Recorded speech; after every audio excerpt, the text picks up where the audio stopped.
so much for inviting us to do this today, and thank you all for being here on this beautiful Juneteenth morning. I'm Jan Blaylock.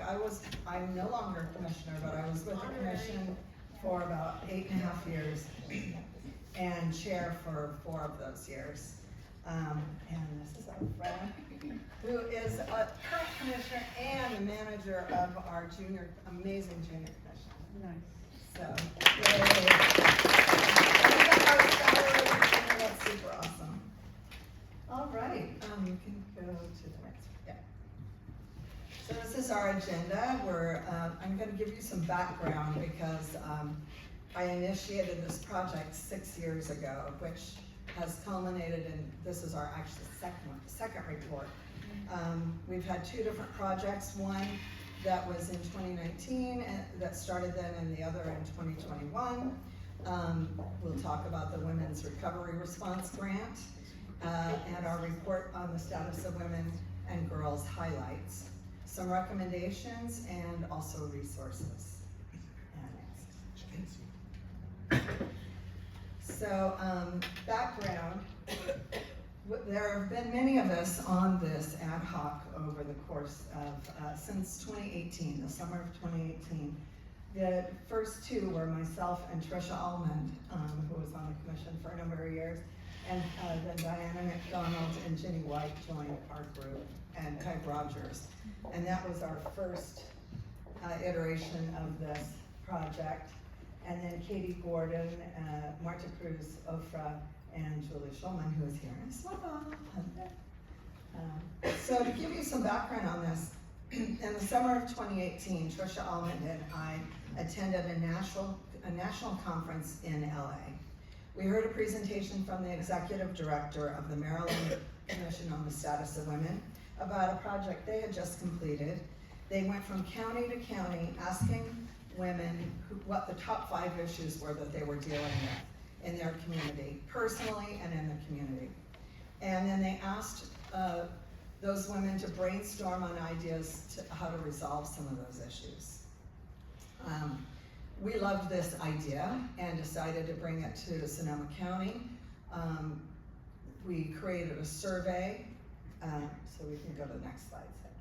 We created a survey that was both in person, you could do a paper version, or an online version.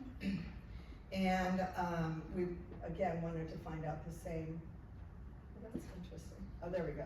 That's very slowly loading. Oh, go back. Thank you. So we wanted to find out what the issues were here in Sonoma County and see if there's a way that we could really listen to women, find out what was going on, find different demographics of people. Our goals were to get to know our varied communities more intimately and to gain their trust, to have a deeper understanding of what was important to them and the challenges they face, to engage the community in developing solutions, for the commission to be more visible, credible, and effective within the community. That's always been a challenge, is how many people we meet that have never heard of the Commission on the Status of Women. It's always a challenge.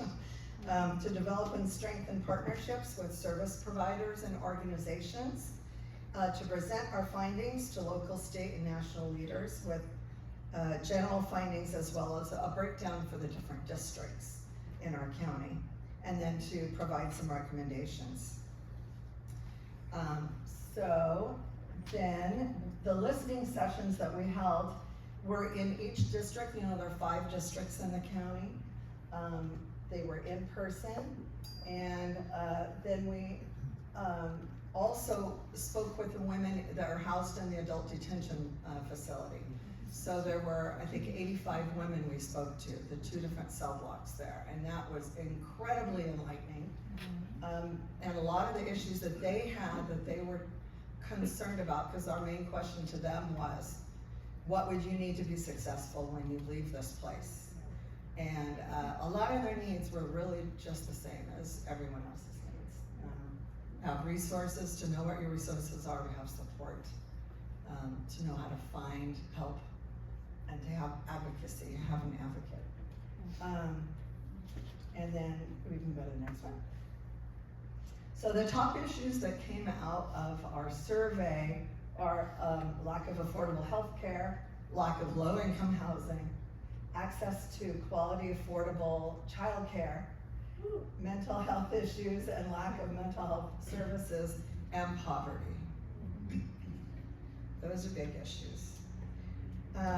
We launched this project at the Women's March, downtown Santa Rosa, 2019, January of 2019. We had a QR code on the back of a business card, handed it out to anyone who was a Sonoma County resident, and then they could go online and complete that survey. In addition, and we had about 413 survey participants, in addition to the live listening sessions. Next. Then our project was doing so well that I was invited to work with a national conference and do a Voices of American Women, or Voices of Women in America project.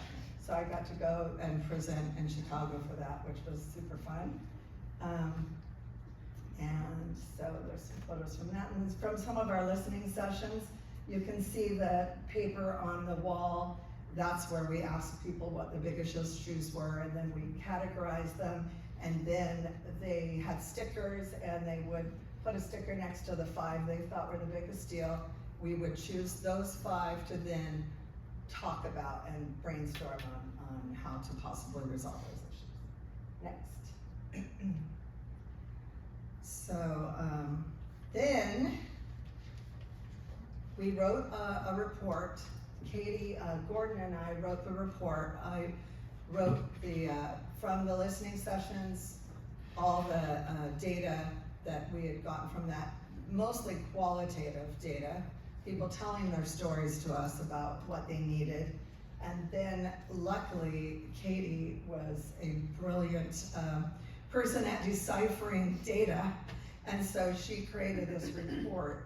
And we'd never done anything really like that before. So we created a report you can see on our website, the 2020 report. So then along comes a pandemic.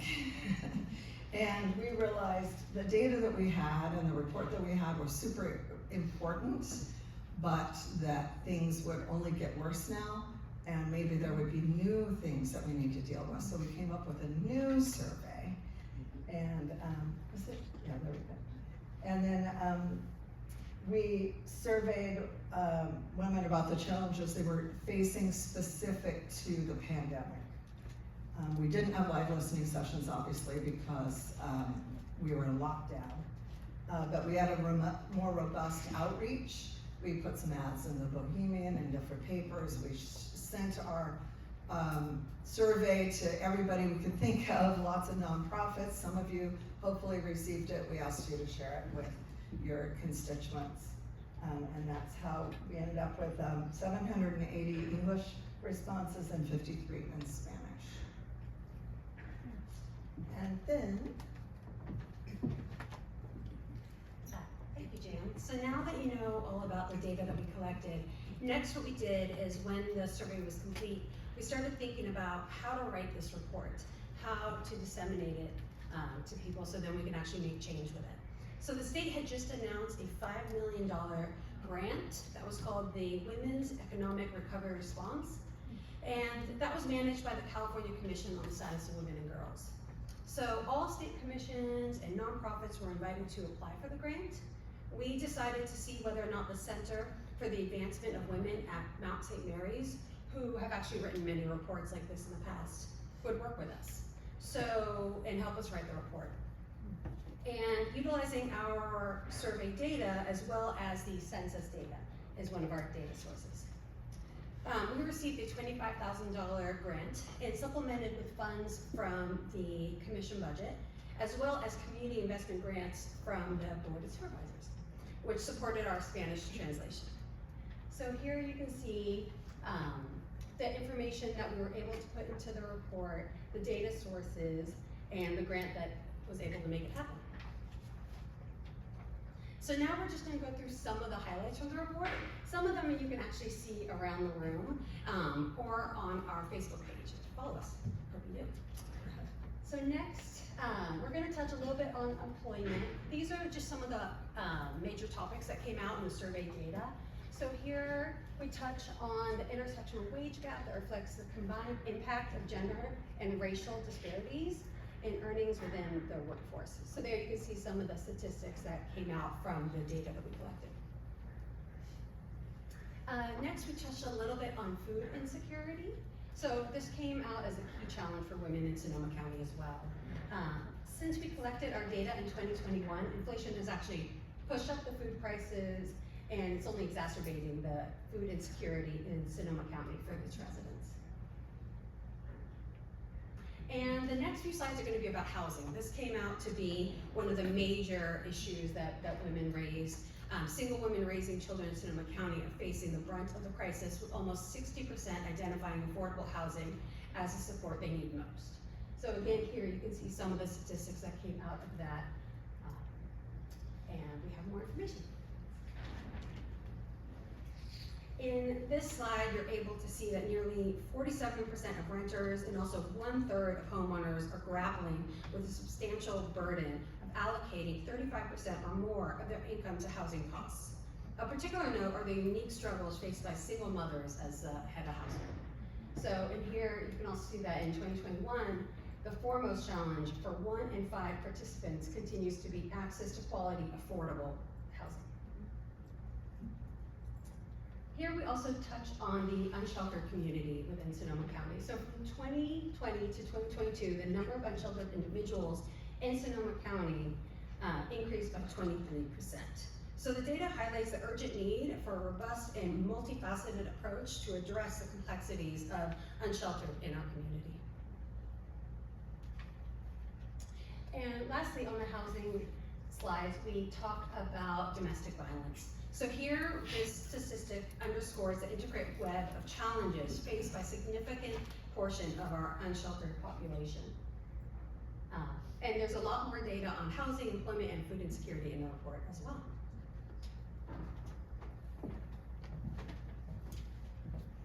All right. Mental health. Sorry. Oh, there. In our recent study, we've uncovered crucial data about the mental health challenges facing women in Sonoma County. Mental health emerged as one of the top 6 challenges for women across all income groups, noted by 30% of our respondents. And I have another note here somewhere about this, but anyway, even throughout all of California, it was found that a very high percentage of women during the pandemic suffered from anxiety and stress. And you know, the pandemic came right on the heels and also during multiple fires that we've had here that caused tremendous amount of anxiety and stress.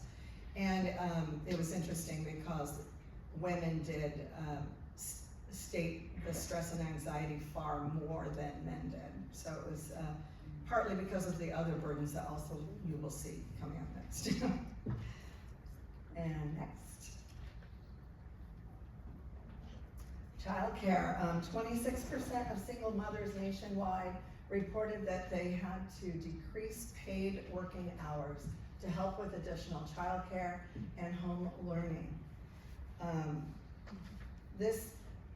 Without the help of a partner, single parents faced special difficulties finding time for additional domestic responsibilities during the pandemic.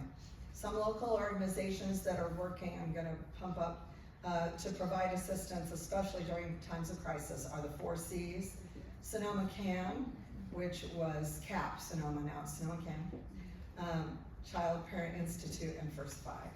So there are certainly organizations, again, it's important to know what resources we have available. You know, in doing some of this research, we did discover some of these organizations that were providing support. And hopefully people who needed it got it, but it's a lot of times it's hard to find that help. Next. Affordable childcare. Access to quality, affordable childcare is a pressing issue across all economic and racial backgrounds. Quality childcare and early childhood education lay the foundation for future success, improving a child's readiness for kindergarten. School readiness has declined in Sonoma County over a 6-year period, marked by repeated wildfires, floods, and the COVID-19 pandemic. Today, about 7,800 children are enrolled in local daycare and preschool programs, down from nearly 12,800 before the pandemic.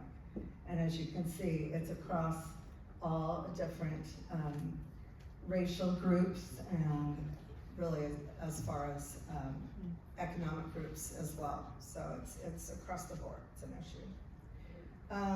Organizations that, again, are stepping up are 4Cs, Sonoma Can, and First Five. Next.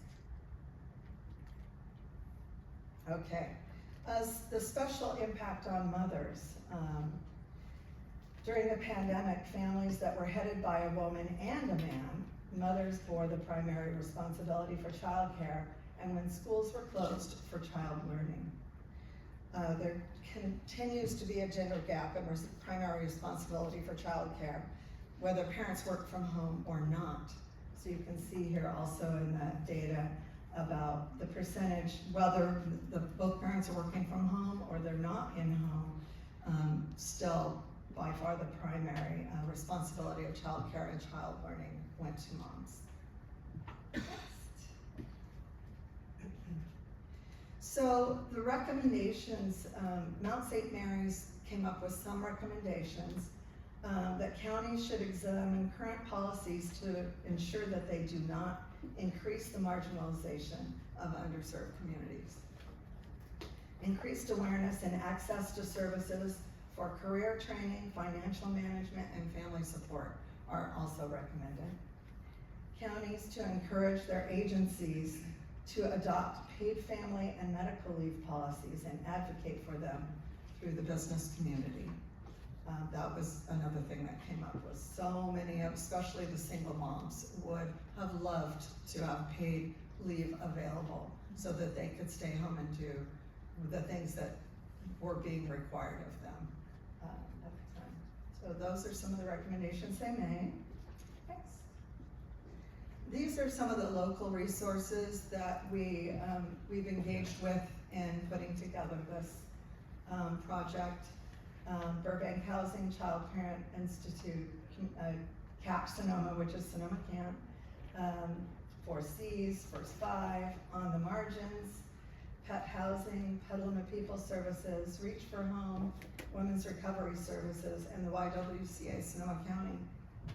This is not all the resources, but these are many of the ones that we worked with. You see some of the these posters that are about, and you saw, of course, the beautiful graphics that Ofra created in this slideshow. She's very talented. Those were a social media campaign that we put together. It's like once we went through everything to get this report done, completed, we were a little tired, to be honest, and we were like, what do we have the bandwidth to do with this right now? And so created this social media campaign and shared a lot of that information with some of these organizations, asked them if we could, tag them in our social media. And so that's where a lot of these graphics came from. And so, next, we are not a service provider. The Commission on Status of Women is not a service provider. We try to be a voice for the community, for women and for families, for people who identify as women. And we are taking this information and saying, here, take this report that has a lot of details in it, has a lot of information, use it to help you write your grant proposals, use it as support for the work you're doing, because you're doing this work. A lot of you are the people that are at the forefront that are doing this work. Please take this information and use it as you can to uplift what you're doing. And so that's really what it's all about. So thank you for listening to our presentation. And if you have any questions about the process, or if it's about really specific data, I'm going to ask you to look it up because we don't have it memorized, but we are happy to answer some questions. Yes, Elise? So I love the work that you've done. I would love to have us now take it to the next step and do a study on aging women in Sonoma County and the impacts. That's the fastest growing population, 65 and older who are homeless are women now. And what are we gonna do and how are we gonna address that issue as a community? It's a great idea. When on our first survey that we did the live listening sessions for, the one we did in downtown Santa Rosa, most of the women that showed up, that was their biggest concern, is they would end up homeless. Yes. So this may be too specific, but maybe we could do kind of a general. So for us in City of Sonoma and the Valley of Sonoma, Mhm. using the census data can hide the actuality of what Yes. the reality is. And so did you see, but of course you doing the one-on-one interviews, of course, helped alleviate that. Did you see a discrepancy between the results of using the census data and your one-on-one interviews? I would say, yes. The census data, they had a lot more data, and one of the main reasons we utilized that was because it was a bigger reach. But the people that are local that took the time to complete our survey, or in the previous project, show up and at a live listening session that was at the library there in Sonoma. Those stories are in here too. Because it's like, the overall data may say this one thing or a certain percentage, and we're like, but we found differently here. Now, granted, it may not have been as diverse a group that responded to our survey, probably not, but the people who did, that really did take the time and felt very strongly about issues, sometimes it came out very differently. Yes, definitely. You had mentioned you posted quite a lot of the highlights on your social media. Could you tell us which platforms and what your accounts are so we can hook up? Yeah.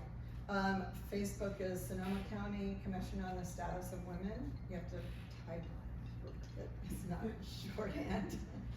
And then I'm trying to remember for Instagram, it's CSW. What? Insta is CSW_Sonoma County, all one word. CSW _. More of this was on Facebook because of the text and links that you can put on Facebook that you can't really put on Instagram. So, like us, follow us. Well, first, thank you very much for all this presentation. And when I saw the list of people that you reached out to, I did not see the Child Care Planning Council Sonoma County. I'm on it, Okay. 4 years, and maybe chair-elect. So if there's any way that we can sort of bring that into the fold to continue with your work, I think that would be great. The second thing is, if you've been in touch with the Enhanced County Mobile Support Team, and the actual 1-800 number that anyone can call. So you mentioned domestic violence, and so domestic violence is a mental health crisis affecting women and their children. So I just want to put out there the fact that they have a 1-800 number, any of us can call, and then licensed clinicians will make an assessment whether it's safe enough for them to come out, and or whether they need law enforcement as a backup. So I just want to push that. Thank you. And also on the commission website, we have a resource guide as well that has a lot more than what's listed there. And we print it out as well, and we take it when we go tabling. But yes, that's absolutely good to know, and we should be updating it, pretty regularly and make sure that we have the updated phone numbers and such. If you wanted to send any of your information, actually, where's Mira? Oh, that's you can email Mira, and it's on a screen here. Say, could you add this to your resource guide? Because we created, actually after our first report, one of the things that came up was, lack of knowing what resources there were. So we created a resource guide, put it on our website. I have a small handout I could give you if you want, but the one online is much more involved, but we'd love to add to it. Yes. James. Yeah, well, first of all, just like everybody, thank you. This is volunteer work, I wanna remind. Yes, it is. I think a couple things, if as much as giving you is, if there's anything that we can be helpful with. Number one is First Five Commission with respect to affordable childcare. A couple of us sit on the First Five Commission. That's also, just a reminder, there's gonna be a sales tax initiative called Our Kids, Our Future. I believe they told me it's gonna be called Measure I. Yes. It's polling extremely well, but that would be 30+ million into affordable childcare. Not a lot of overhead, but a lot of great initiatives, so us getting out the word always on that is I think a huge thing. And then also, if for instance you wanna present First Five Commission on this, we have good bandwidth too. So any opportunities there, just sincere appreciation. Thank you. Right, thank you so much. When you mention housing costs, does that also include all the utilities that people are paying now? Do you know if the data does that? I believe it I does, think but. so too, but I'm not 100% sure. No. Anybody else know? Elected officials, do you know that housing costs? Skyrocketing. Does it include all the utilities when you say this is what people are paying for housing costs? Depends on what you're asking in the survey. Yeah. Okay. Of course, it does, I mean, that's the cost, but it depends on the question. Okay. Yeah, because if the question is framed around rent or house payment or something versus housing costs, yeah, it's a good question.